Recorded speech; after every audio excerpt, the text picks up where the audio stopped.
out here inside of the Cafe Kubal studios, having a great time with you inside of these Cafe Kubal studios as we await having Mr. Mike Sofka here on the broadcast with us. Very excited to have Mike here on the broadcast with us, and always have fun with Mike as we're getting set here to continue our fantasy football conversations inside of the Cafe Kubal studios. This is the Fantasy Football Power Hour, not one of, not a, but the Fantasy Football Power Hour. And this Fantasy Football Power Hour is proudly presented exclusively by the Wildcat Sports Pub on 3680 Milton Avenue in Camillus, New York.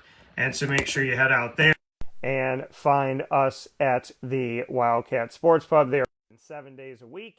And of course, you can get to them by enjoying them on site on location.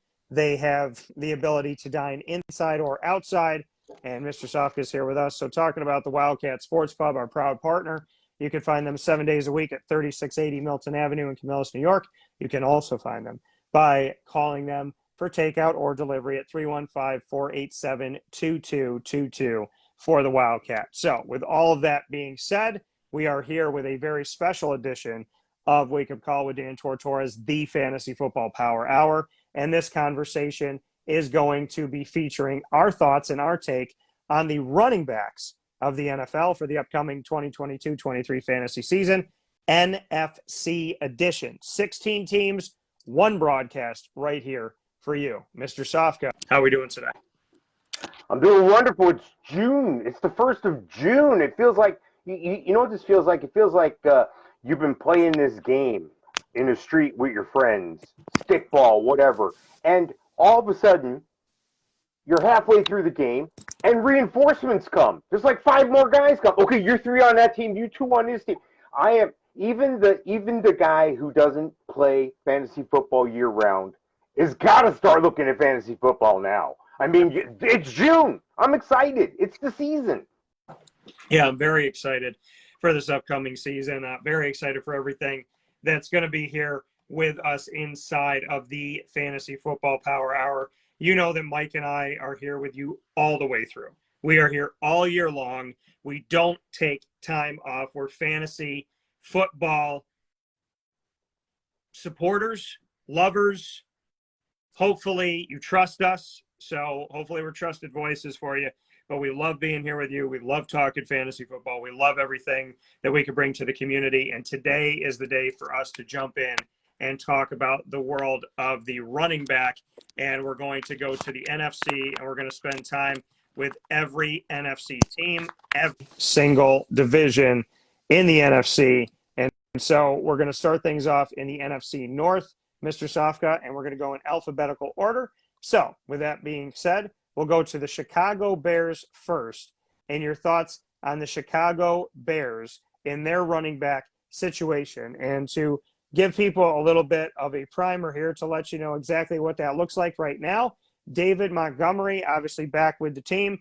Darrington Evans, who used to be a fill-in for the Tennessee Titans, and Khalil Herbert, who came onto the team as a rookie last year. Mike, what are your thoughts on the Chicago Bears?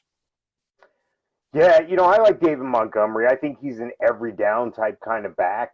I think they're going to work Khalil Herbert in there to kind of manage that situation a little bit. So give you an example where he ranks right now. David Montgomery, number 17 on the rankings. And right now I'd be looking at maybe rostering Khalil Herbert for maybe a flex position off the bench or something. But I'm not going to invest too heavily there.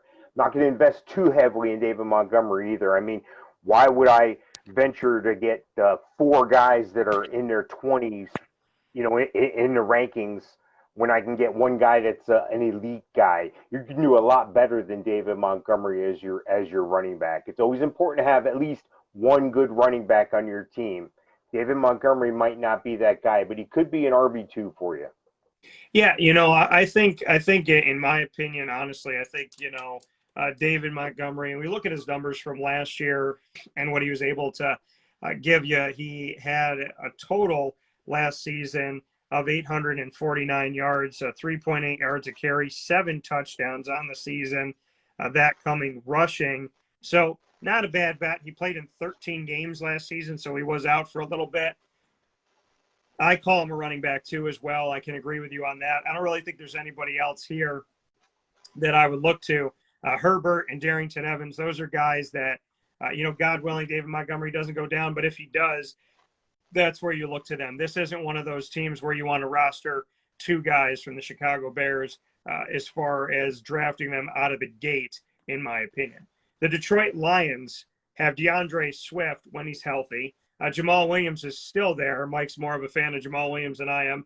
And then they have a bunch of non-household names, right? Craig Reynolds, Godwin, Igwebuike, Greg Bell, and Jamar Jefferson. Your thoughts on this and what your take is when it comes down to really looking at this, and if you feel that DeAndre Swift still should be a number one running back.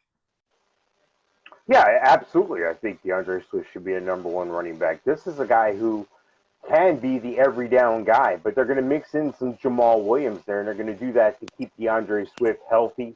I mean, running backs in the NFL take a pounding.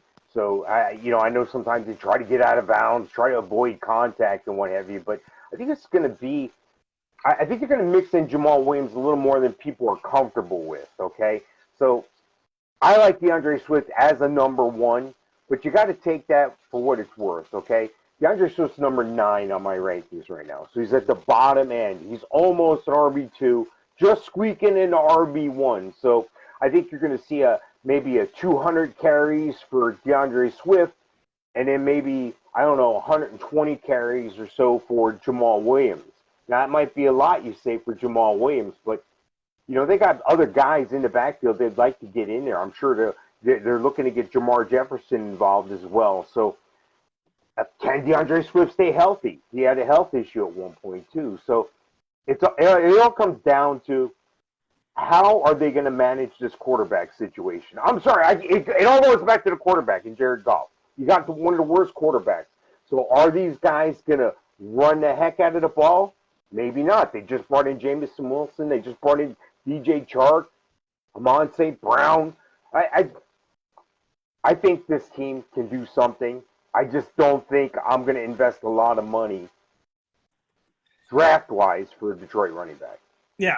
No, I agree with you on that. I think Detroit, if DeAndre Swift is healthy, but that's a big if, right? And I dealt with that last year, having DeAndre Swift. Is he healthy? Is he going to be healthy? Is he healthy now? Is he going to be healthy this week? Oh, he played. Oh, he kind of played. Oh, he played for a little bit. Oh, now he's out again for 3 weeks. That's the question mark, and it's not something that I want to have to deal with. So, DeAndre Swift to me, yeah, he's good when he's there, but that's the thing. He's good when he's there, right? And people will say that to you. They'll say, man, I was in this relationship one time, and when it was good, it was great. When it was bad, it was awful.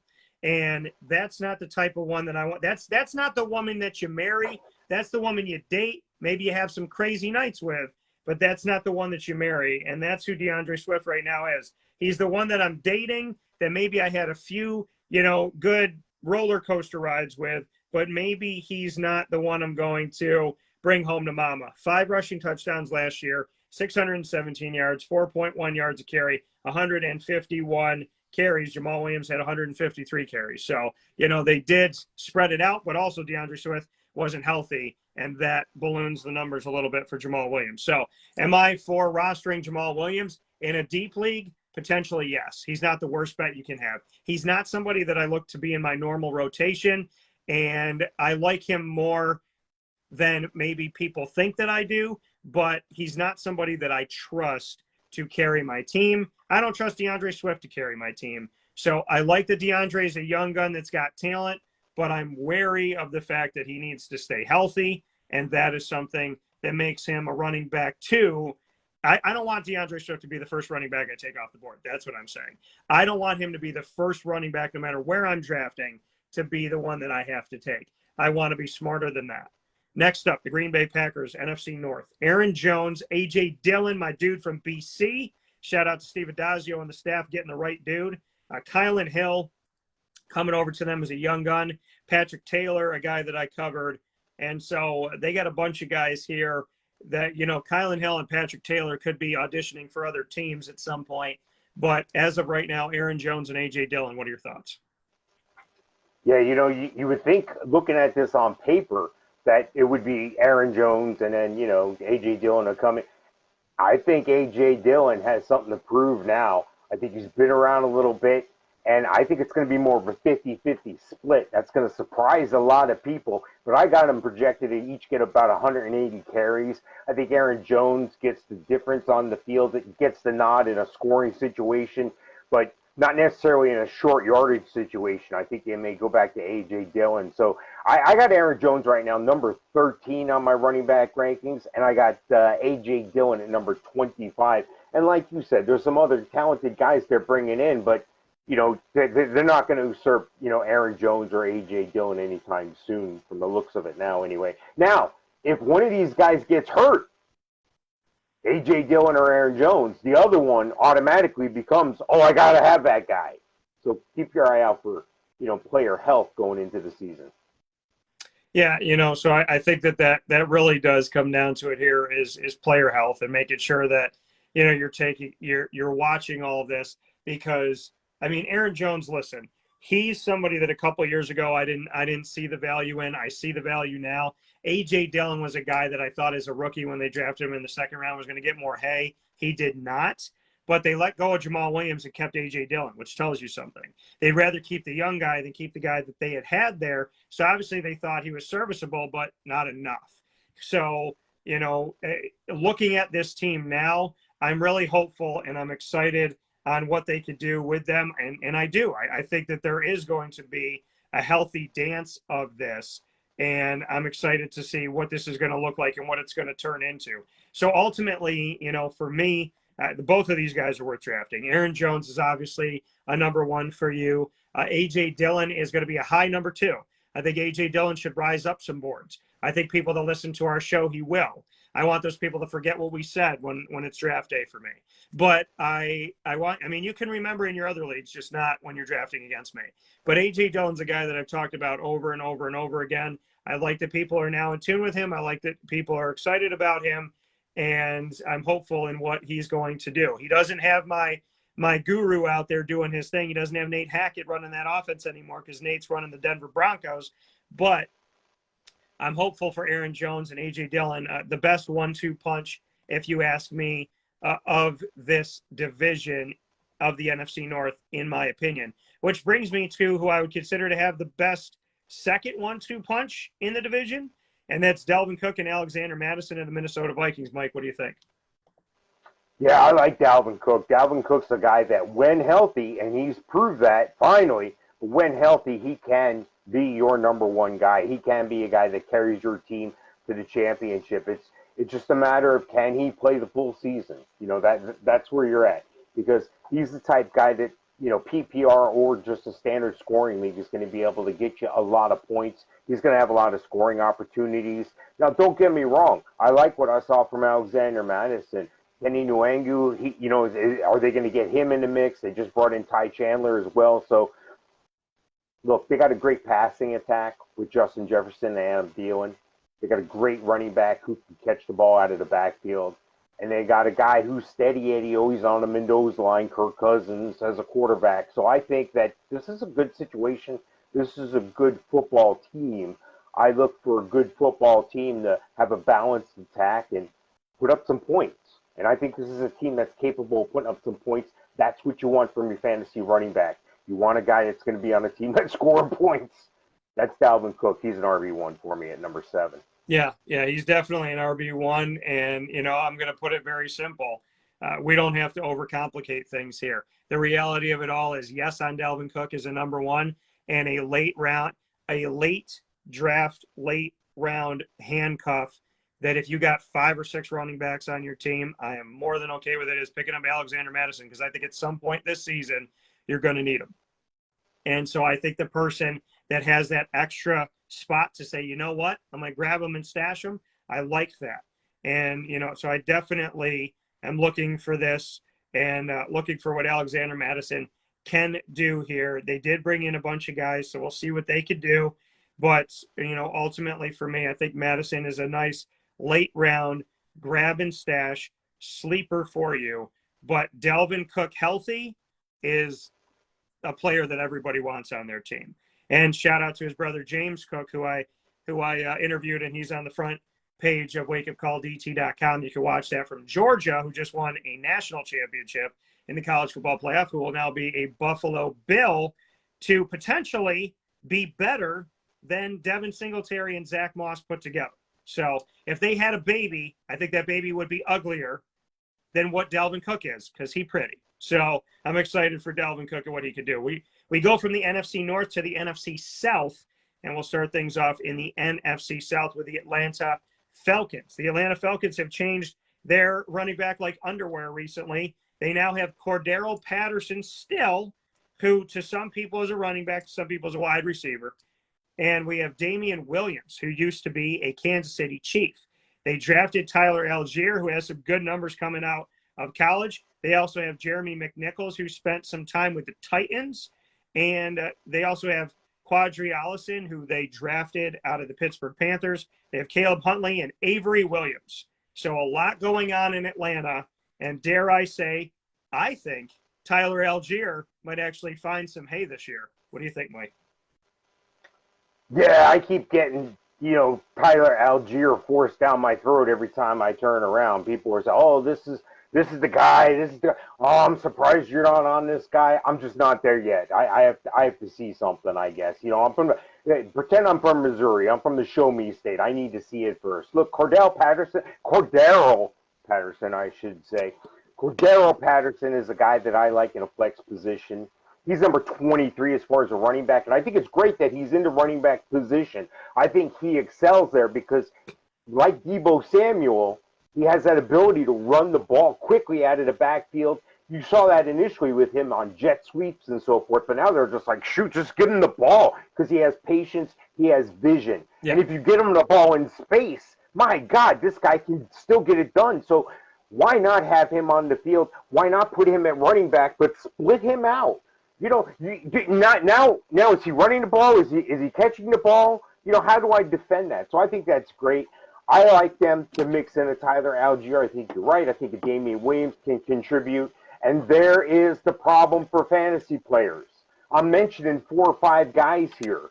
You can't have that. So I think if I can get Cordero Patterson late in the draft, if I can get him as a flex guy on my team, I'm going to be happy. But the rest is just too much of a muddled mess. Unless an injury or unless some dynamic play by one of these guys takes over and makes this a situation where it's no longer a committee. And remember, there is a quarterback change. So no longer Matt Ryan's team anymore. And Calvin Ridley is not going to be there to help you out. So these running backs may be relied on more, and it may be positive, it may be negative. You got Marcus Mariota, my guy Desmond Ridder from Cincinnati there as a rookie, who I think within the next, 2 years will take over. And then we have in Atlanta the fact that Calvin Ridley's not there, but they made some moves to bring in some people. So we'll see what it looks like. But to lose Matt Ryan, Calvin Ridley, and Julio Jones over the last 2 seasons, that's a tall task for a team that already was not in good shape and playing from behind a lot. And sometimes it helped, sometimes it didn't. Ultimately, I think this Atlanta team has more questions than answers right now, and that makes it difficult. That is a muddied backfield. Tyler Algiere coming off of 2,000-yard seasons back-to-back, 1130 and 1601 most recently, and carried the ball 276 times this past season. 28 receptions after having 14, and has 36 rushing touchdowns in the last 2 years after having none in his first 2 seasons. So we'll see what it looks like from here from the Brigham Young rookie running back. But like I said, more questions than answers, muddy backfield, figuring out the running back situation, or figuring out the quarterback situation, figuring out the wide receiver situation. It's a lot of what is going to happen in Atlanta. And you don't want to be the guy that, if you want to get Cordero, fine. But if you want to roll the dice early on, go ahead and do that, because I'm not going to be leaning on them early on in any of my drafts. Carolina Panthers, Christian McCaffrey, Chuba Hubbard, D'Onta Foreman. All of these guys have had to be a starting running back. Christian McCaffrey has been a steal out of Stanford. Chuba Hubbard had to step in last year with Christian McCaffrey not being healthy. D'Onta Foreman was supposed to be the future of the Houston Texans. So they're all there right now. Chuba, I still think, finds his time out there on the field somehow, some way.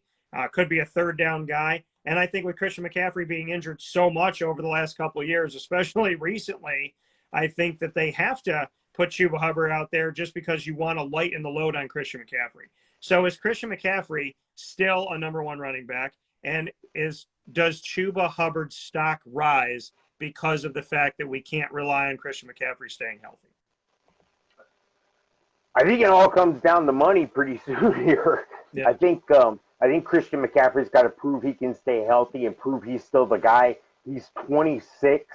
This is a guy who still has a lot of life in him, but he's got to prove that. And I think he is going to prove that. Look, there were times where Chuba Hubbard took over and he looked like he had flashes of brilliance. Donta Foreman, the same thing. But you know what? I don't trust either one of those guys long-term right now. I trust Christian McCaffrey. I'm looking at this team with the addition of Terrace Marshall last year, Robbie Anderson, DJ Moore. I'm looking at the only thing they need to fix is that quarterback situation. And if Christian McCaffrey can just be Christian McCaffrey, which is what his coach is going to need him to do, be that three-down guy, be the guy that can get 80 receptions, and be that guy that, I can give you the ball 220, 230 times. That's a guy that I can rest everything I have on my team in his hands. Yeah, I'm going to run that. He's 26. Look, he's had the last 2 years off, basically. He's been injured. He's fresh. He should be ready to go. I'm in on Christian McCaffrey this year. Now, he's not my number one overall, number two overall, Jonathan Taylor, but I like Christian McCaffrey at number two. You know what? Chuba Hubbard, Donta Foreman, I may look at them at the very end of the draft as a handcuff, but I don't even think I'm rostering those guys. Yeah, I think Chuba Hubbard's still a danger zone to put on your roster from the draft, depending on how deep your league is. I mean, listen, if it's 16 teams, then you're going to have to, or 14, you're going to have to. I like keeping leagues between 8 and 12 because 8, there's always somebody available. 10, there's usually somebody available. What? 8. What I'm saying is the nice area is 10 to 12. That's the nice area. If you have 8, if you have to make one of that, then somebody's always available. What I'm saying is the juicy area is 10 to 12. I like 10. I like 12 max because when you get to 14, then there's really almost nobody in the waiver wire, and in free agency, it just looks awful in free agency. It's 4th and 5th down guys. You're choosing running backs and wide receivers that are returning punts. That's it. So to me, 10 to 12. If you have to have 8, well, then everybody wins. That's what I'm saying, okay? Sometimes everybody gets a lollipop, Mike. I don't know what to tell you. But, we're in this world right now. Trophies for everyone. Thank you for participating. Yeah, free gas for everybody. That's right. Forget about free education, free gas. Christian McCaffrey, yes, he's still a number one running back. Yes, I'm still nervous about it. I would love to get a running back and then come get him on the back end. I'd love, if I'm in an area where I can get 2 picks, that I would do that, but I think somebody's obviously going to go for him. I think it's really hard to get out of the first round without somebody taking Christian McCaffrey.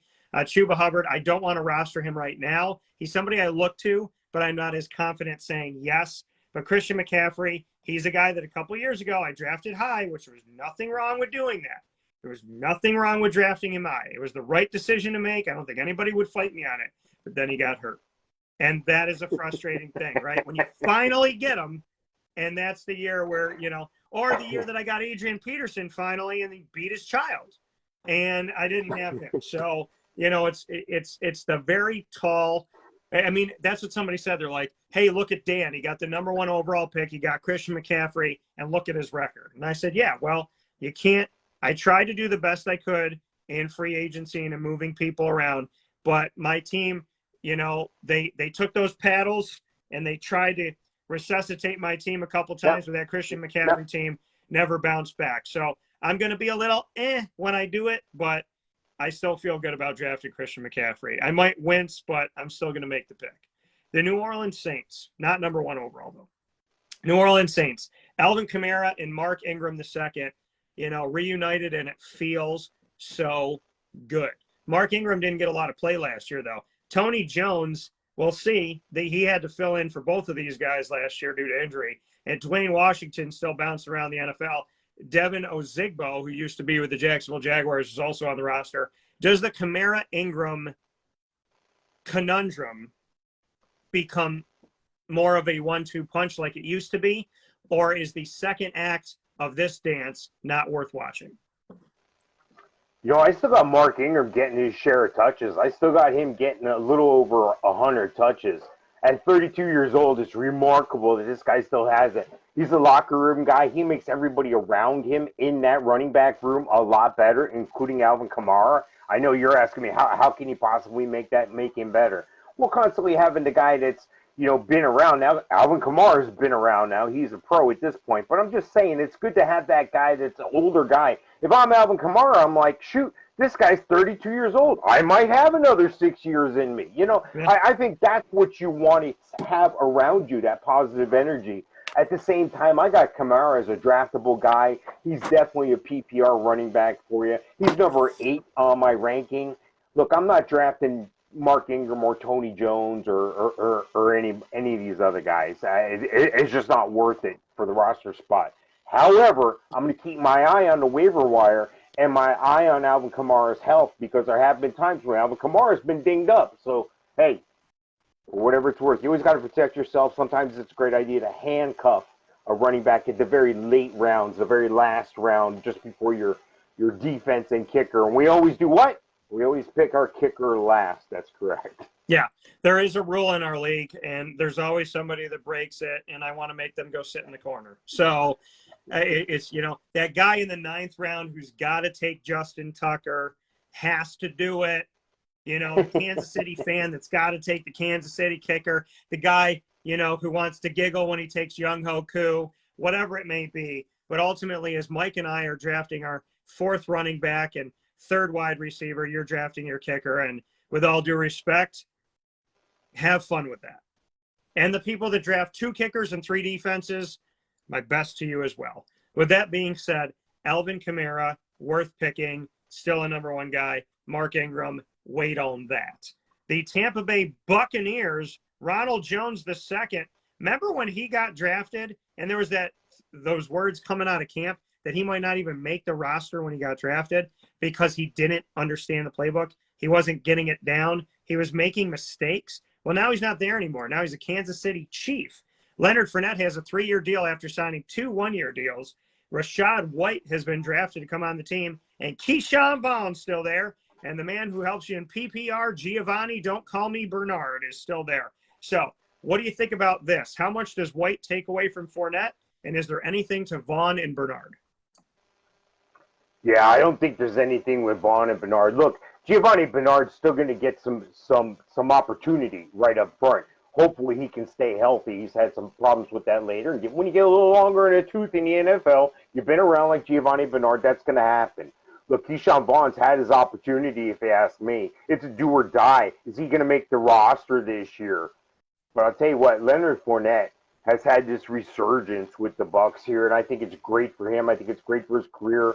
I don't see him jawing on the sideline, horsing around like he's a high school football team anymore like he did in Jacksonville. Look, this is a guy who's got it together. He's on a great team. They got great receivers. They got a great quarterback. They have one of the great, well, not yet. Gronk's not back yet. But what I'm saying is this is a team that's geared up for a run. I'll be back in about 5 minutes from this conversation, but go ahead. Yeah. Within that, look, I like Rashad White.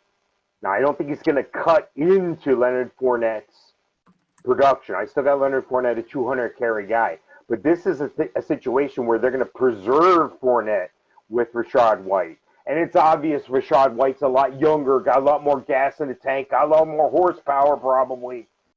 But you can't make up for what Leonard Fournette has in experience in the NFL at this point in his career. So, again, I think Leonard Fournette, draftable RB1, late-end RB1. He's number 10 on my ranking here.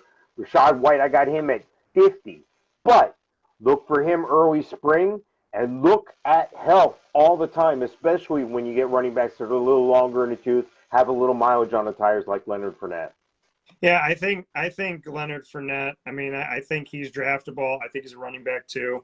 And I think, beyond that, I think you have to watch this one. I think Rashad White is going to get some time this year. And you just have – this is one of the guys we're going to tell you right now.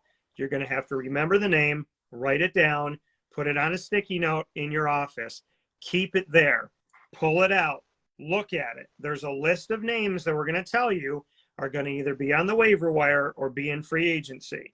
You need to be first to these names. Rashad White is going to be one of those names, in my opinion.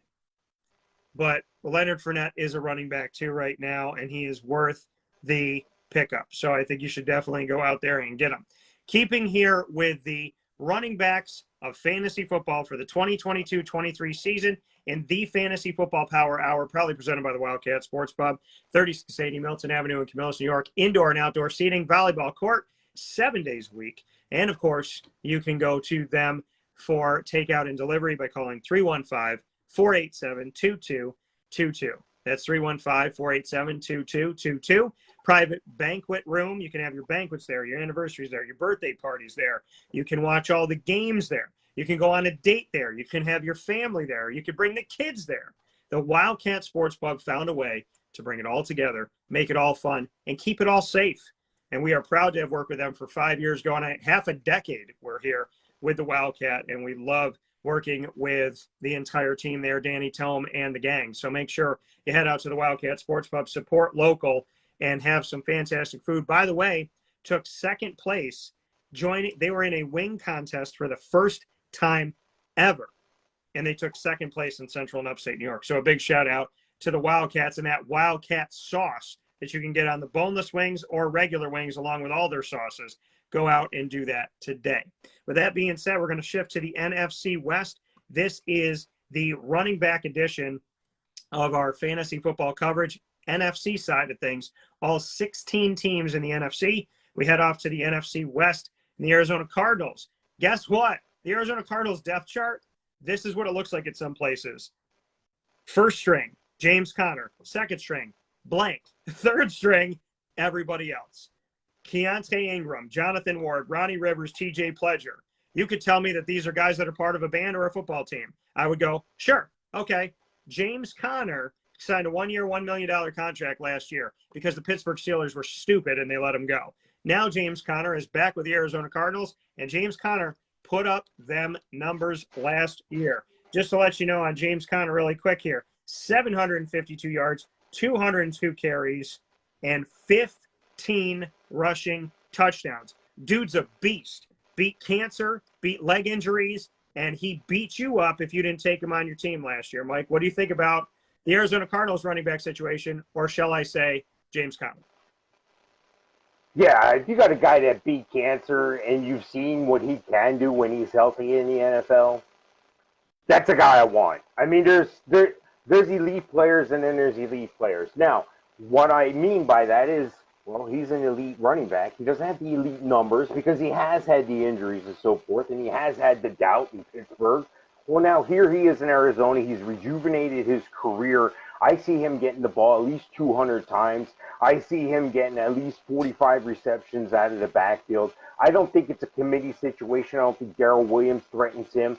Benjamin's a nice young guy. They're trying to get involved, and they brought in a horde of other guys, but I just don't see any one guy overtaking James Conner in his role on this team. I think he's the 3-down back. I think he's a guy that, you can draft on your team. However, I got him at number 11. So that means he's at the very end of the RB1 spectrum there. So depending on where you get him, you don't overpay for a guy like this, but you know what? You can't let him get past you either at a certain point. So I like some James Conner as a bottom-end RB1. Yeah, and I agree with that. I think bottom-end RB1, high-end RB2 for James Conner, and there's nobody else to write home about there in Arizona right now. I think if he's healthy, he's your guy, and I hope to God he stays healthy. Love covering him. Love talking with Pat Narduzzi, the Pitt Panthers coach, about him, and would love to cross paths with James Conner again soon. The Los Angeles Rams, this is the opposite effect. You got Cam Akers, who hasn't always stayed healthy. Daryl Henderson Jr., who I was a fan of coming out of Memphis. I thought he turned on earlier. He turned on in year 3. Kyrene Williams, they draft from Notre Dame. Jake Funk, they take on to the team later on in the draft. So you have 4 guys here that could all see time, and Akers and Henderson are the guys that are fighting for it. They got to stay healthy. They got to stay consistent. Neither one of them has done either. So what are your thoughts? Yeah, this is a situation right here where Cam Akers would normally be the guy that you would just be so excited about. He'd normally be the guy that you'd be like, yeah, he's definitely a solid RB1 in a PPR league. Well, he is. He's going to get the ball 200, 220 times. They're going to try to keep him fresh and keep him around by using Daryl Henderson out of the backfield, which he can do. Bringing in a Kyrene Williams to spell either one of these guys.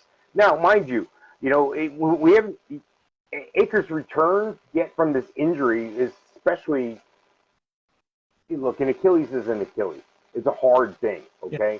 Not everybody recovers the same way. I think Cam Akers has got that fully behind him. I got him projected at 220 carries this year, so go get you some Cam Akers. He can be an RB1 for you, but listen carefully. He's number 22 on my ranking right now. I think Daryl Henderson and Kyrene Williams are going to get a little bit more than people think.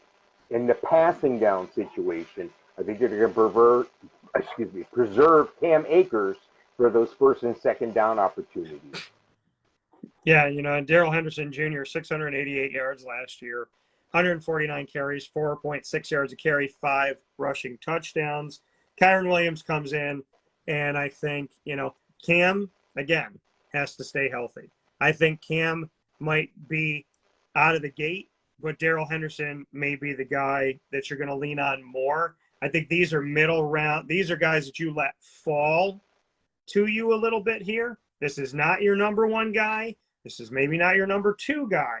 So I think that ultimately they're talented, but don't waste an early draft pick. I have a quick word of warning here because right now Cam Akers is getting drafted a little higher than what I have him ranked. So if you're going by my rankings, which I'm very proud of, you're probably not going to get him because somebody's going to draft him as an RB1.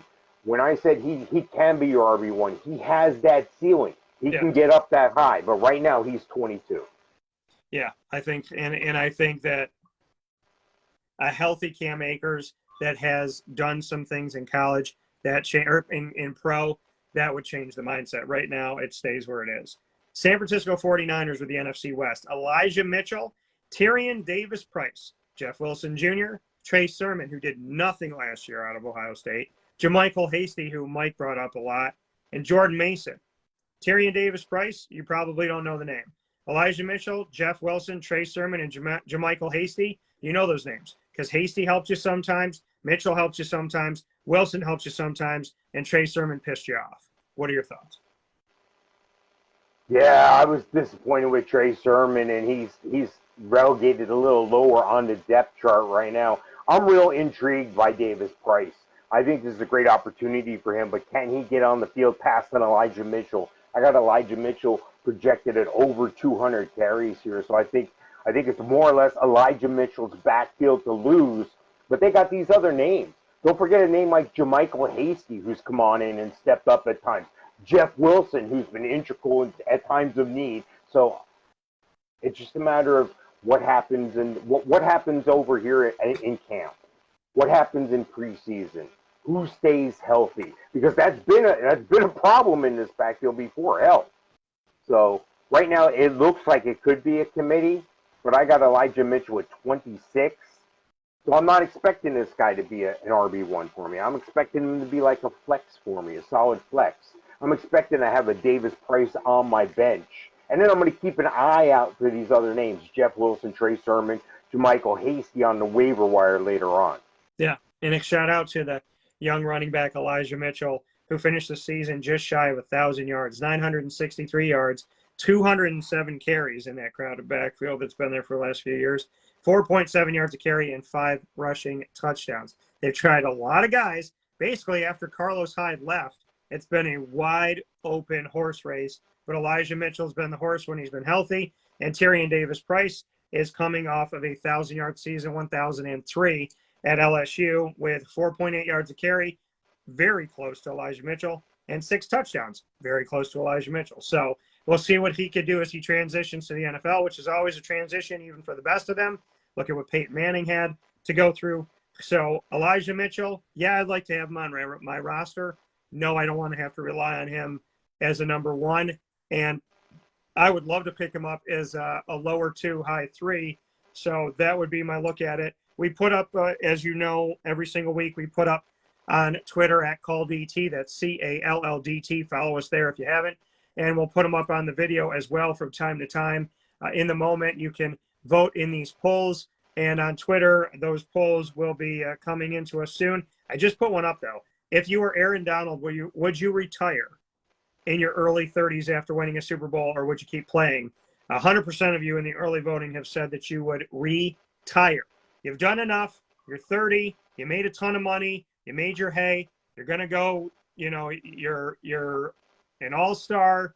You're looking at going to the Hall of Fame in the NFL. You're one of the greatest Pitt Panthers of all time, not just defensively. So leave with your health, leave with your body, leave with your money, leave with your Super Bowl. Makes sense. What do you think? I say run it back. I say do it again. I say see if they can find a way to fit you under that cap over there and do it again. I say he's still. I venture to say he could play again this year at his age and still be the number one defensive lineman in the league. Well, I'm going to tell you right now, if he stays, obviously yes. If he stays, then they got a real good shot at going back to a Super Bowl and potentially winning that thing. I'm saying health-wise, you got every reason to leave.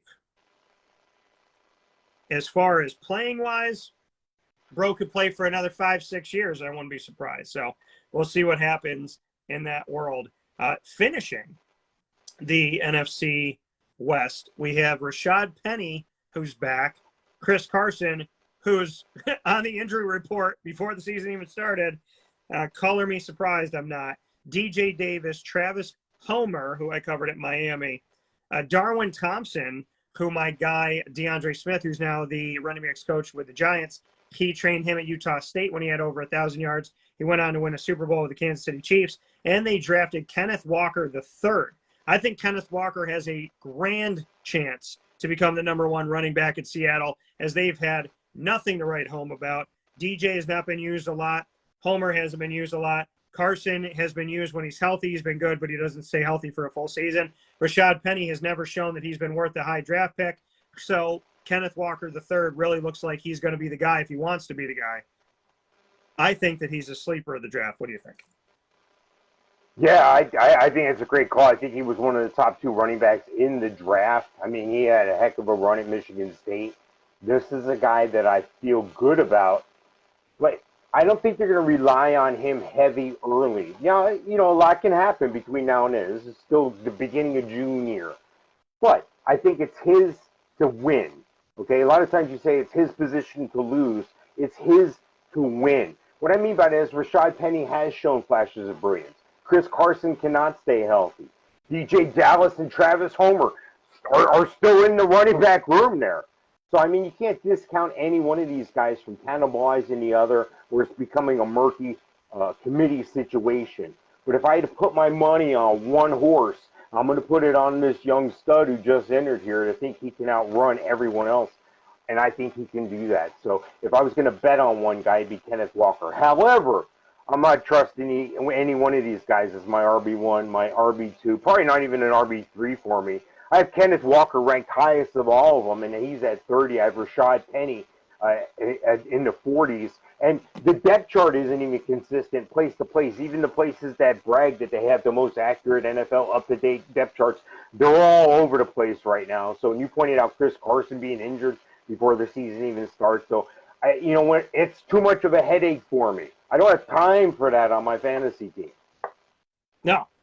And I agree with you 1,000,000,000%.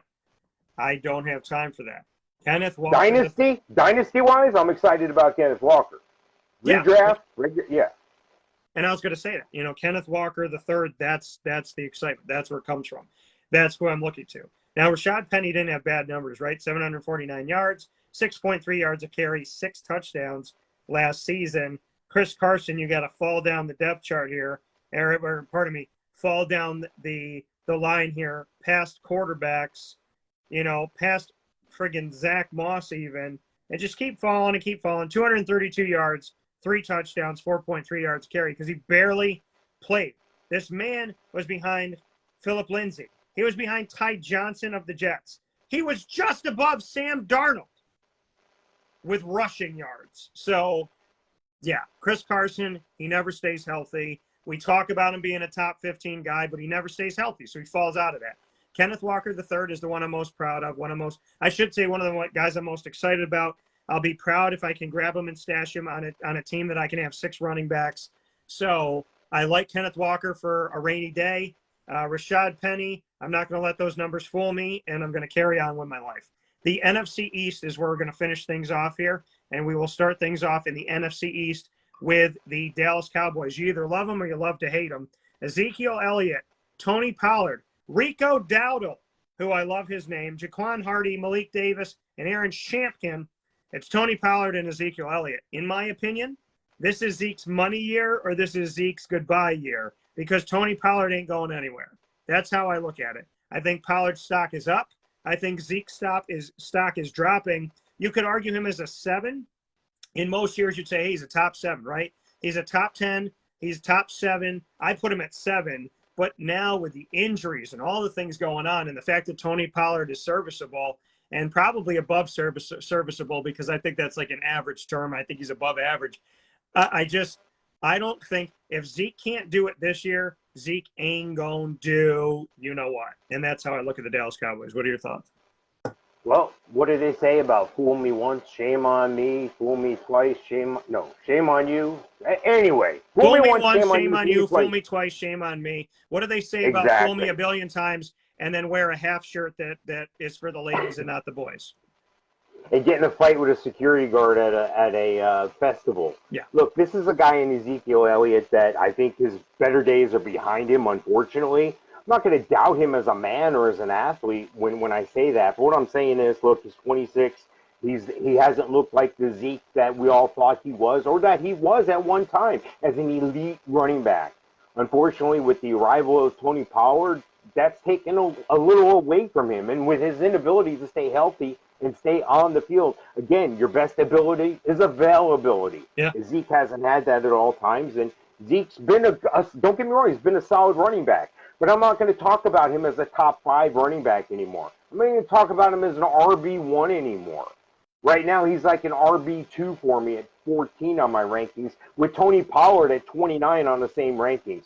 So I think Tony Pollard's presence is enough to keep Zeke down. Now, I'm not saying that Cowboy fans don't go jumping off the nearest bridge there. What I'm trying to say is they're going to preserve Zeke.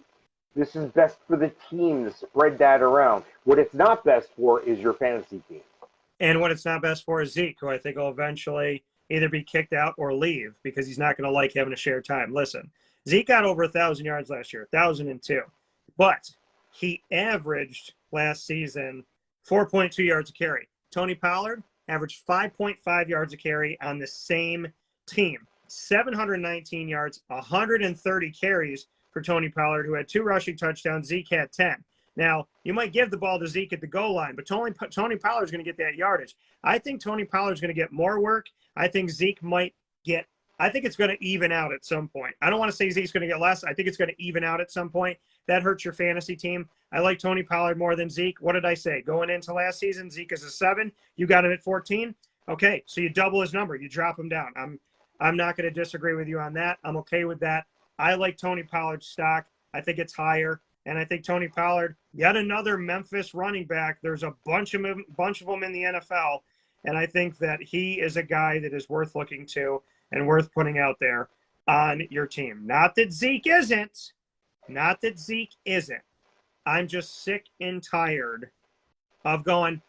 Listen, if somebody wants to take Zeke 3rd overall, fine. And you want to smirk at me, maybe it works. It's one of those things where it's either going to be incredible or it's going to be the date that puts lipstick on her teeth and up the side of her face. That's how I see Zeke Elliott.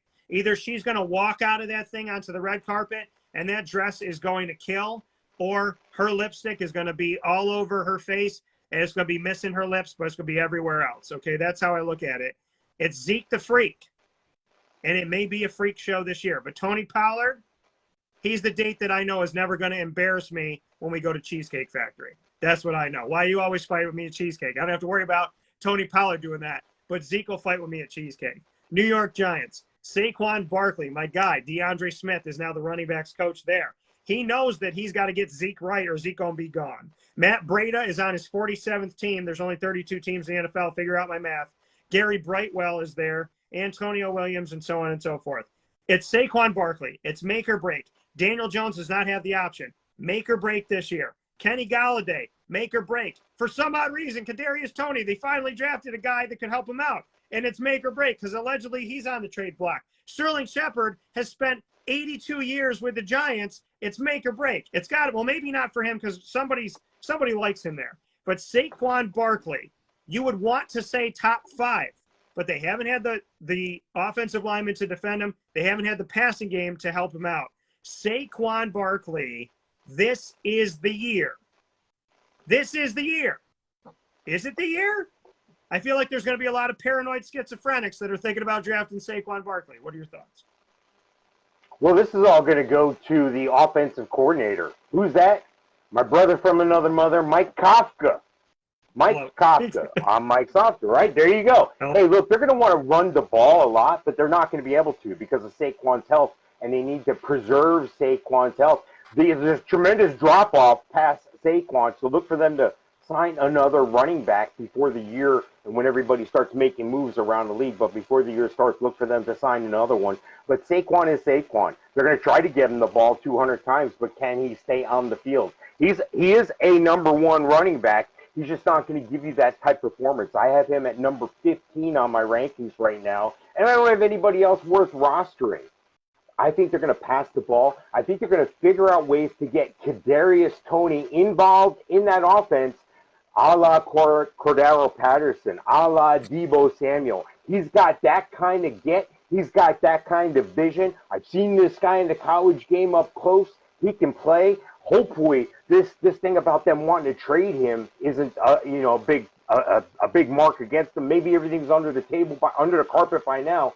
If they can get Kadarius Toney involved, I think that'll preserve Saquon Barkley that much more because now you got another dynamic threat. Now what happens when Kadarius Toney's lined up in the slot? Then he moves over next to Saquon in the backfield. Who's getting the ball? What's happening then? So I think Mike Kafka's got to do a lot to preserve Saquon, make Saquon make the whole year. If that happens, he's the number 15 running back for you this year. Remember that Kadarius Toney did that in Florida, and you have to have intelligence to do everything that you said, and the Giants have shown me a lack of. So I love your thoughts. I love what it should be. But if it makes sense, I don't know if the Giants will do it. I hope the Giants do it. I really do. I really hope the Giants do it. But this is a team that for 5 years has needed an offensive line, and they finally went out and got Evan Neal. So we'll see. Saquon Barkley last year, 593 yards, 162 carries, 3.7 yards a carry, 2 touchdowns, did not play, obviously, the entire season. Listen, this is make or break. If anybody can get something out of a running back, it's Deandre Smith. This man has made non-household names household names. So now you got a household name that needs to become successful to live up to the name. And so now he's in a situation where he's turned nobody's, I shouldn't say nobody's, he's turned non-house, I don't like calling somebody a nobody, it's not fair. Everybody's a somebody, comes from God. He's turned the non-household into something. Now he has the Saquon Barkley something. Can he make that stand? Can he make that work? And can he help Saquon to stay healthy and happy with this team? We shall see. But if anybody can do it, it's my guy DeAndre, which makes me a little bit more excited about Saquon Barkley and a little bit more excited about Saquon than Ezekiel Elliott because Saquon doesn't have anybody behind him.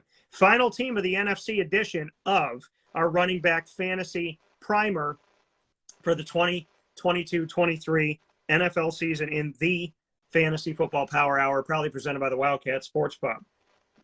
Antonio Gibson, J.D. McKissick, my guy that I just had in Brian Robinson. Don't you want to talk about Philly, and don't you want to talk about Saquon Barkley Jr., Miles Sanders? I do want to talk about Philly. I have no idea why I skipped over them. I think it's because I'm so excited that the Washington finally has a name. I just got into it, right? I got really excited. Everybody in Philly's like, hey, hey, listen, you put Cheese Whiz on your cheesesteaks. Stop it.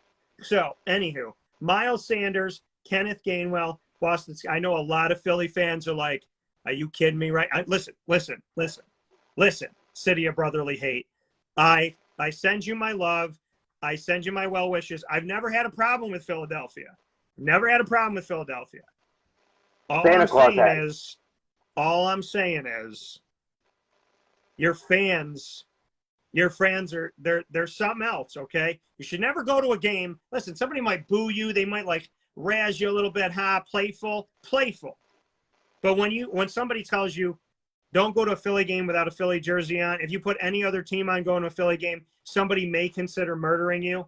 That's a problem. Be better, fans. You are fans, okay? No need to commit a crime and go to jail because somebody wore another jersey. Let's knock it off and let's stop it, okay? This isn't Say Yes to the Dress. This isn't Project Runway. If they wear something different, let them be.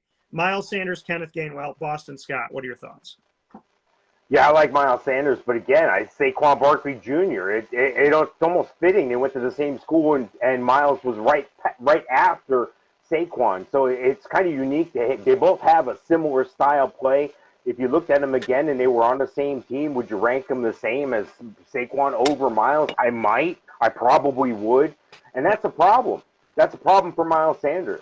It's not a problem for this offense, though, because when you look at Devonta Smith, now they have A.J. Brown. Are you kidding me? Jalen Hurts?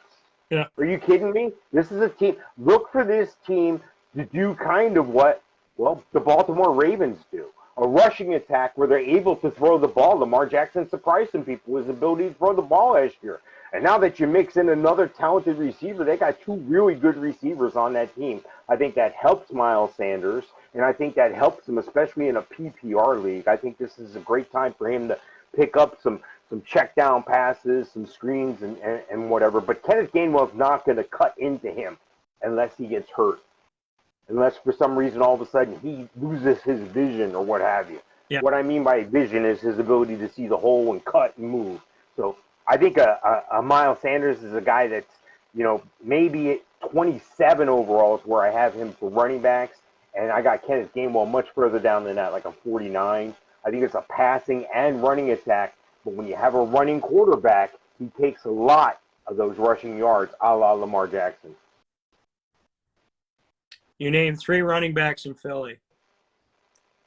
2 of them got into the end zone. 1 of them didn't.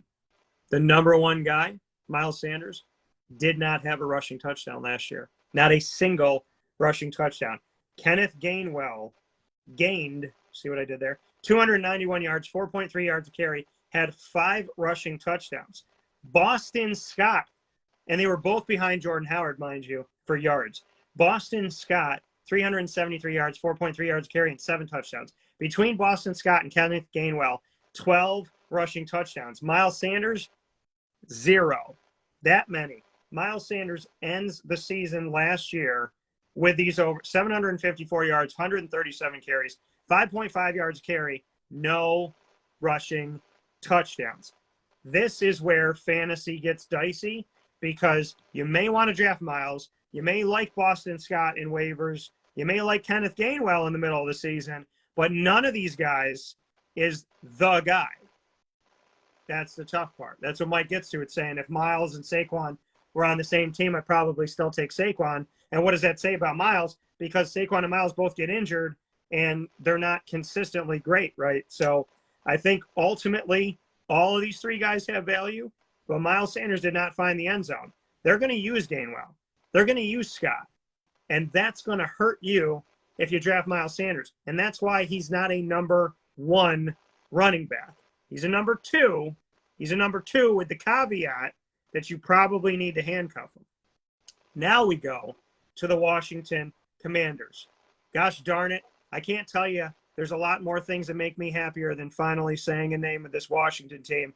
2 years of not knowing who the hell they are. And here are the Washington Commanders. Finally found themselves. Finally figured it out. They are the Commanders. And they have Antonio Gibson, who is a 1,000-yard back. Where is he from? OMG. Memphis. Memphis is running back you. I don't care what anybody says right now. You look at 5 teams in the NFL, at least 5 teams in the NFL that have running backs from Memphis, 4 or 5 teams in the NFL. J.D. McKissic's there. Brian Robinson Jr., who I interviewed from Arizona, he's there. And Jarrett Patterson is also on this team with the Washington Commanders. And Jarrett Patterson coming from Buffalo, shuffle off to Buffalo, and shout out to the Mac for some action. So here we are right now. A lot of stuff here. Once again, they have multiple running backs that you want to think are going to get something, right? Why did you draft Robinson?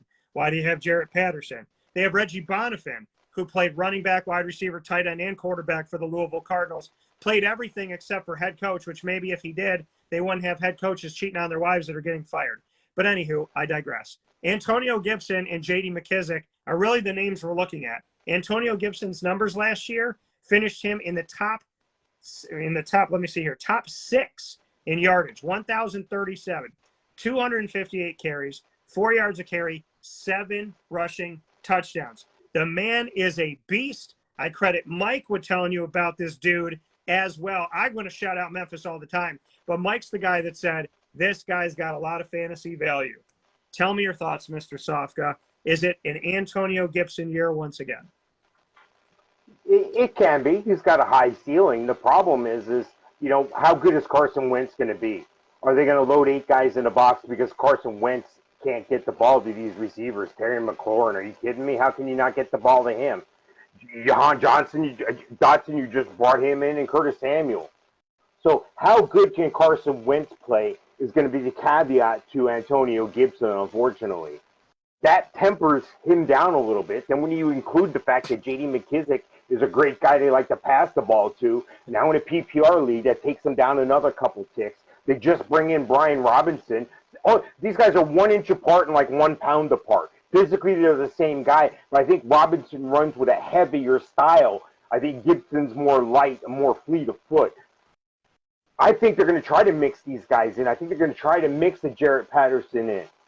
But I still like Antonio Gibson. He's still worthy of being a 3-down back. I just don't see him, because of those other things, making him an RB1 on my team. I got him ranked number 19. I have everybody else way down farther on the list than that. So Antonio Gibson's the only guy I'm really looking to draft. But again, some of these guys get overdrafted. People are homers, their favorite team. The guy he graduated from Memphis with him, so he's going to be my RB1. Go ahead, let that happen. Don't be afraid if people get drafted higher than what I said they were worth. If I tell you the guy's 22, he's probably going to end up in the 20s. Very rare is there a time where I miss on a guy that big, where I tell you he's in the 20s and he ends up being a top 5 player. Okay, I've been doing this a long time, since 1992. And you know what? There's a lot of guys out there that are a lot smarter than me. So for whatever it's worth, look, I like doing this. I like giving this advice. I like helping others play. And I like playing with the same people I'm giving advice to. You know why? Because you're only as good as the people you play against. Go check out my stuff at HallOfFameFantasyFootball.com. Winning Fantasy Football, it's the same website, winningfantasyfootball.com.